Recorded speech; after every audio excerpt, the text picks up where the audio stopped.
Yo, what is up mga kapulido? Nandito ako ngayon sa shop ni kapatid ko, si John Mascareñas. At nagle-lighten ako ng magneto para sa setup nating taga Baguio 204cc. So mag-share lang akong dahilan kung bakit tinatanggal ko itong side na to ng magneto, yung pinakalikod. Ayan. Ayan. Tinatanggal ko po talaga yan. Bukod sa mas gagaan siya, kasi yung iba nakikita ko magneto is diretso tabas lang na paganyan. Yung tirang ito hindi na tinatanggal. So yan, mabigat-bigat din yan, ilang gramo rin yan. Ipapakita ko sa inyo ito. Ayan, tinabasan ko na dito. Pantay po yan, paikot.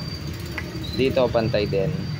So papakita ko sa inyo, ito explain kung bakit tinatanggal ko itong likod na ito. Kasi yung iba yung makikita ko, tabas lang siya diretso na ganyan. Ito hindi na pinapatag. So kuha tayo ng caliper mga kapulido. Tapos ipupwesto ko dun sa tornoise sa sentro ko. Ipapakita ko sa inyo kung bakit. So ang mga magneto kasi ng Mio Sporty ay ganito. So yan, tulad niyan hindi kasi pantay-pantay. So susukat ako dito. Ayan. Mula dyan hanggang sa pinakababa. Ay, zero muna natin para walang daya. Yan, zero muna natin. Yan, so susukat ako dito pupunta sa pinaka harapan nya. Sir, picture naman tayo. Post mo naman ako. Mag-tend lang ako. 32.28. Sir, picture mo ako. Okay, sir. Picture kita, sir. 32. Sige, sir. 32.28. Dito sa side na to, kukuha rin tayo. 32. Andale.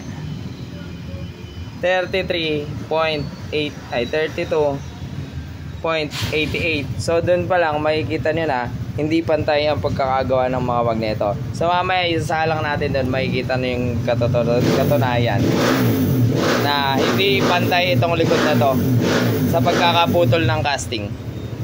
So mamaya isalang natin doon, makikita niyo yun. Okay.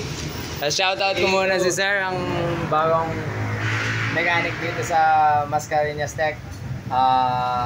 Pautech ng Dagupan, Ghost Mechanic. Right. Legit. Maasahan. Sir, thank you So ayan, tapos na ang isa. Ayan, pantay na yan. So kung susukatin mo yan dito, papunta dito, ay pantay yan. Yung iba nga, napakalala. Ito napakalala na ito kanina. Kung naisipan kong videoan lang sana kagad so hindi ko naisipan. So dito tayo. Ito yung pagbasihan natin mga kapulido. Isalpak ko lang dito, tapos sukatan natin. Pakita ko yung gewang. So tuloy tayo mga kapulido. Bali yan na isalpak na, naka 0-0 na yan. So kung titignan ninyo, ito yan So ito, kung makikita nyo yan, pantay na yan yung natorno. So ito yung silipan ninyo. Sumasayaw, diba?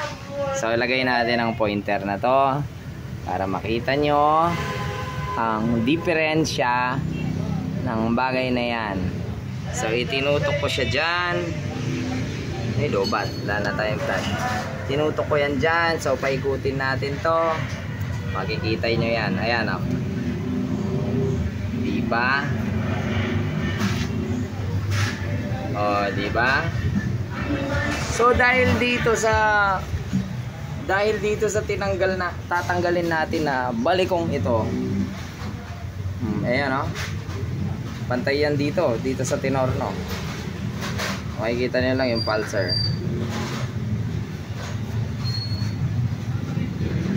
Diba? So dahil dyan sa tatanggalin natin yan, mababawasan ang vibration ng makina ng Mio Sporty. So yan, kaya kadalasan nakukuha kong feedback kapag nagpalighten sila ng magneto is mas pumino daw. So isa si rev it down ng passive. Mas pumino daw at mas naging responsive dahil gumaan nga ang magneto, tapos pumantay pa ang magneto. Ayan So munting tips lang yan mga kapulido. Ayan Ang laki, di ba? Kasi ang pagkakakasting nito, pagkakatabas nito ay hindi naman pantay-pantay. Kitaan. Tingnan niya. Ayan machine cut na direct lang, hindi na continuation, so magdadagdag pa ako. Ayan. Nilagay ko na yung Ulitong gawa. How are you?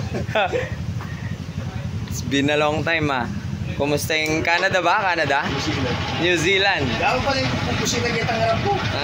Ayan mga kapulido, continuation lang. Ayan, papasok ko na ang torno. Tingnan nyo, napakalayo So kakayasan ko yan, tatanggalin natin yan mga kapulido.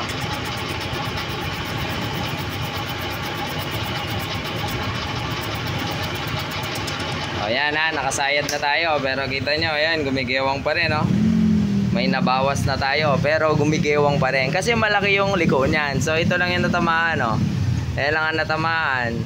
Ito, hindi pa rin natamaan. So yun, ayos. Alright, update mga kapulido. So natapos na natin ang ating light and magneto. Bali dalawa yan. So finished product. Para makita at malaman ninyo mga kapulido. Tingnan nyo. Yan. So yan, pantay na pantay, di ba? So sa pamamagitan niyan, napakaliit na bagay na manipis na bakal na hindi nakapantay sa pag-ikot ng ating makina is malaking bagay ang mabawasan siya ng isang maliit na timbang na hindi pantay. Kaya yan. Siyempre kapag kapaikot ang ating centrifugal force, may part na mabigat, may part na magaan, is hindi po magaan yan. Mahirapan niyang mag top speed, tumining. Parang electric fan, putulin mo yung isang LC or bawasan mo ng konting-konti, hindi na ganong maganda yung takbo. Salamat po sa panonood. Naway nakatulong po ang munting video ni Kapulido sa inyo. Hanggang sa muli natin pagkikita. Paalam!